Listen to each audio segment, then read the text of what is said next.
ನಮಸ್ಕಾರ ವೀಕ್ಷಕರೇ, JK ಆಸ್ಟ್ರಾಲಜಿಗೆ ಸ್ವಾಗತ. ಇಂದಿನ ಭಾರತದಲ್ಲಾಗಲಿ ಇಡೀ ದೇಶದಲ್ಲಾಗಲಿ ಈ ನವದಂಪತಿಗಳಿಗೆ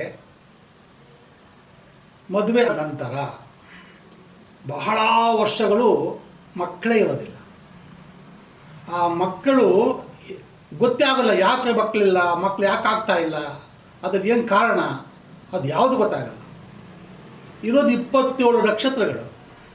ಆ 27 ನಕ್ಷತ್ರದಲ್ಲಿ ಇಂಥ ನಕ್ಷತ್ರಕ್ಕೆ ಮಕ್ಕಳಾಗಲ್ಲ, ಇಂಥ ನಕ್ಷತ್ರ ಮಕ್ಕಳು ಆಗ್ತವೆ ಅನ್ನೋ ತತ್ವನೇ ಇರಲ್ಲ.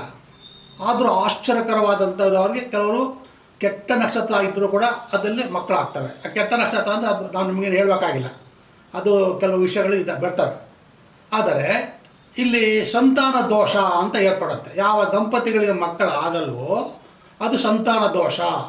ಸಂತಾನ ದೋಷ ಯಾವ ಥರ ನಾವು ಕಂಡುಹಿಡಿತೀವಿ, ಅದಕ್ಕೆ ಯಾವ ಥರ ಪರಿಹಾರಗಳೇನು, ಆ ಸಂತಾನ ದೋಷಕ್ಕೆ ಯಾವ ರೀತಿ ಉಂಟಾಗುತ್ತೆ, ಅದನ್ನು ಕರ್ಮಫಲಗಳ ಅಥವಾ ಯಾವ ಥರ ಅದೇನು ಅನ್ನೋದು ಒಂದು ಗೊಂದಲವಾಗಿಯೇ ಉಳ್ಕೊಂಬಿಟ್ಟಿದೆ.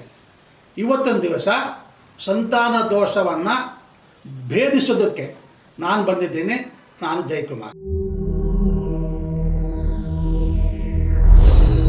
ತಂದೆ ತಾಯಿಗಳಿಗೆ ಮಕ್ಕಳಿಲ್ಲ ಅಂದಾಗ ಅದರ ಕೊರಗು ಅಪಾರ, ಭಾರಿ ನೋವಾಗುತ್ತೆ.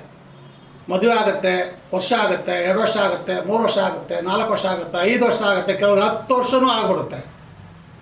ಮಕ್ಕಳೇ ಆಗೋದಿಲ್ಲ. ಏನೇನೋ ಮಾಡ್ತಾರೆ, ಹೋಮ ಮಾಡಿಸ್ತಾರೆ, ಹವನ ಮಾಡಿಸ್ತಾರೆ, ಯಾವುದಕ್ಕೂ ಜಗ್ಗೋದಿಲ್ಲ. ಆಗ ನಮ್ಮ ಹತ್ರ ಬರ್ತಾರೆ.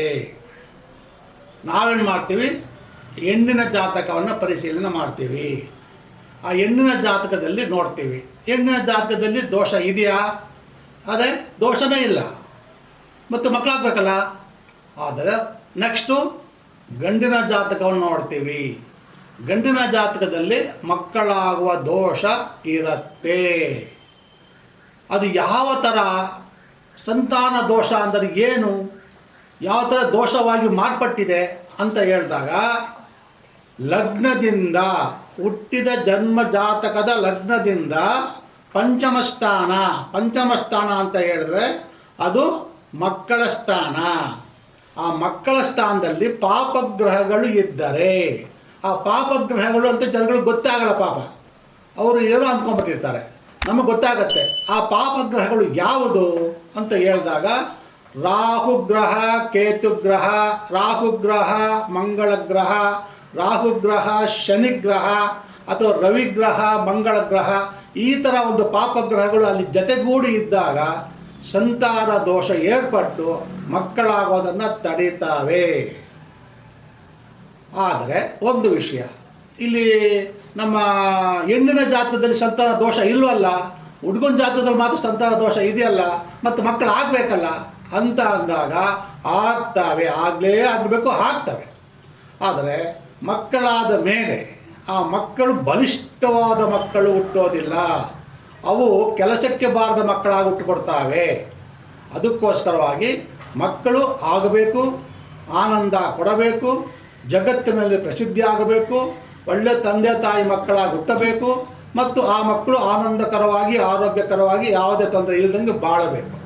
ಇದೆಲ್ಲ ನಾವು ಪುಣ್ಯವಂತರಿಗೆ ಅಂದ್ಕೊತೀವಿ. ಇಲ್ಲಿ ಪಾಪ ಪುಣ್ಯ ಹೌದು ಇರ್ಬೋದು, ಪಾಪ ಪುಣ್ಯ ಅಂತಕೊಂಡು ಸುಮ್ಮನೆ ಇರೋಕ್ಕಾಗೋದಿಲ್ಲ. ಅದಕ್ಕೋಸ್ಕರವಾಗಿ ನಾವು ಕೆಲವು ನಿಬಂಧನೆಗಳನ್ನು ಇಟ್ಕೊಳ್ತೀವಿ. ಯಾರ ಜಾತಕದಲ್ಲಿ ಪಂಚಮ ಸ್ಥಾನದಲ್ಲಿ ಖಾಲಿ ಇರುತ್ತೋ ಅಂತಹ ಖಾಲಿ ಇದ್ದಂತಹ ಜಾತಕರು ಎಲ್ಲೋ ಒಂದು ಕಡೆ ಪುಣ್ಯವಂತರೇ ಆಗಿರ್ತಾರೆ.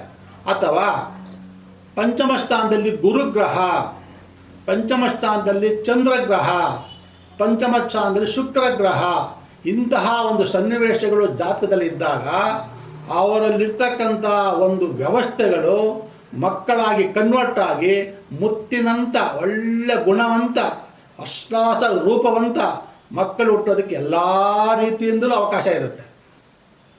ಹಾಗಾಗಿ ಎಲ್ಲ ಜಾತಕಗಳನ್ನು ನಾವು ಪರಿಶೀಲನೆ ಮಾಡಿದಾಗ ಮೊಟ್ಟ ಮೊದಲನೇದಾಗಿ ಬರ್ತಕ್ಕಂಥದ್ದು ಅಶ್ವಿನಿ ನಕ್ಷತ್ರ.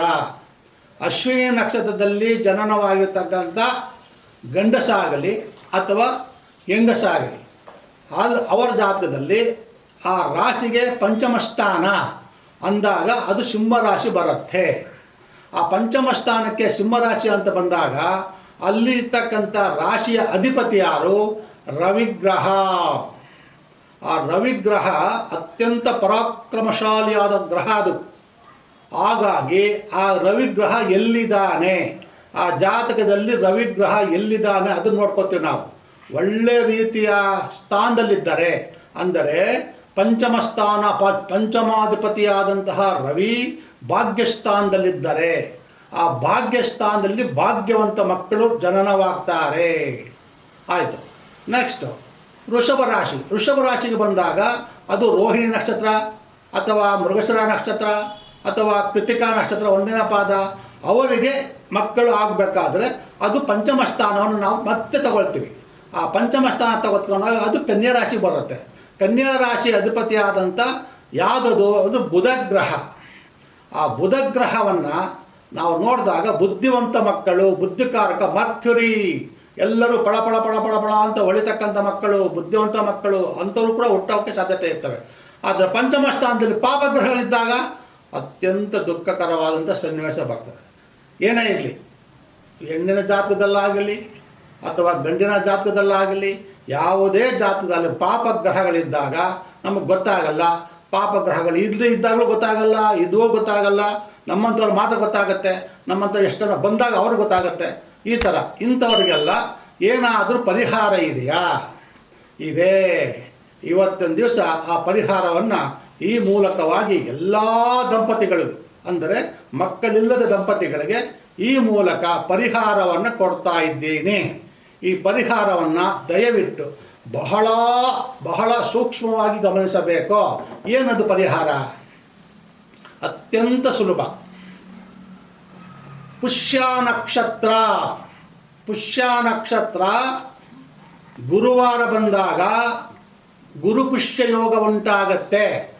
ಅವತ್ತಿನ ದಿವಸ ದಂಪತಿಗಳು ಶುಚಿರ್ಭೂತರಾಗಿ ಬಹಳ ಮನಸ್ಸನ್ನು ಆನಂದ ಪಟ್ಟುಕೊಂಡು ಸಂತೋಷಕರವಾಗಿ ಸ್ನಾನ ಮುಗಿಸಿ ಸೀದಾ ಅರಳಿ ಮರದ ವ್ಯವಸ್ಥೆ, ಅಂದರೆ ಅಲ್ಲಿನ ವ್ಯವಸ್ಥೆಗೆ ಬರಬೇಕು. ಬರೋದು ಯಾವ ಸಮಯ? ಅತ್ಯಂತ ಶುಭಕರವಾದಂತಹ ಬ್ರಾಹ್ಮಿ ಮುಹೂರ್ತ. ಅದು ಬೆಳಗ್ಗೆ 5 ಗಂಟೆಯಿಂದ 6 ಗಂಟೆ ಒಳಗೆ. ಕಂಡು ಕೇಳರಿಯದಂತಹ ಒಂದು ಶಕ್ತಿ ಅಲ್ಲಿರುತ್ತೆ. ಅಲ್ಲಿ ದಂಪತಿಗಳು ಬಂದು ಯಾವುದೇ ಕಾರಣಕ್ಕೂ ಮನಸ್ಸನ್ನು ಎಲ್ಲೆಲ್ಲೋ ಬಿಡ್ದಂಗೆ ಆ ಮಂತ್ರವನ್ನು ಜಪಿಸಬೇಕು. ಮೂಲತೋ ಬ್ರಹ್ಮರೂಪಾಯ ಮಧ್ಯತೋ ವಿಷ್ಣುರೂಪಿಣಿ ಅಗ್ರತೋ ಶಿವರೂಪಾಯ ವೃಕ್ಷರಾಜಾಯತೆ ನಮಃ.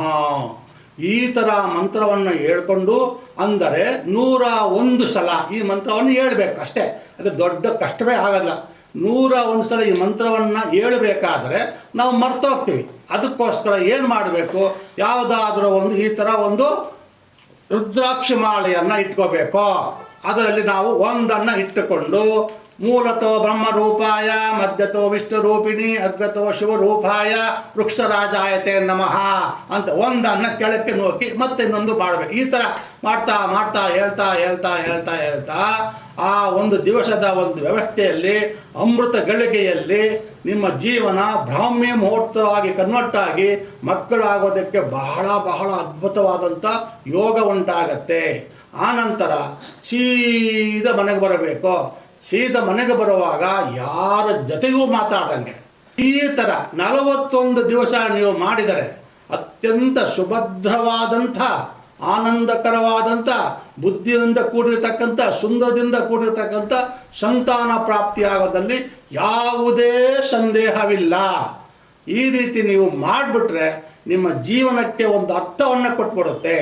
ಹಾಗಾಗಿ ಈ ಥರ ಒಂದು ಸನ್ನಿವೇಶವನ್ನು ಯಾರೂ ಕಳೆದುಕೊಳ್ಳಬಾರದು. ನಿಜವಾಗಿಯೂ ಕೂಡ ನಾನು ಹೇಳಿದಂಥ ರೀತಿಯಲ್ಲಿ ಅತ್ಯಂತ ಸುಲಭಕರವಾಗಿದೆ ಇದು. ಇದನ್ನು ನೀವು ಮಾಡಿದ ಪಕ್ಷದಲ್ಲಿ ನಿಜವಾಗಿಯೂ ಕೂಡ ನಿಮಗೆ ಸಂತಾನ ಪ್ರಾಪ್ತಿಯಾಗೋದಲ್ಲಿ ಯಾವುದೇ ಸಂದೇಹ ಇರೋದಿಲ್ಲ. ಓಂ ನಮಃ ಶಿವಾಯ.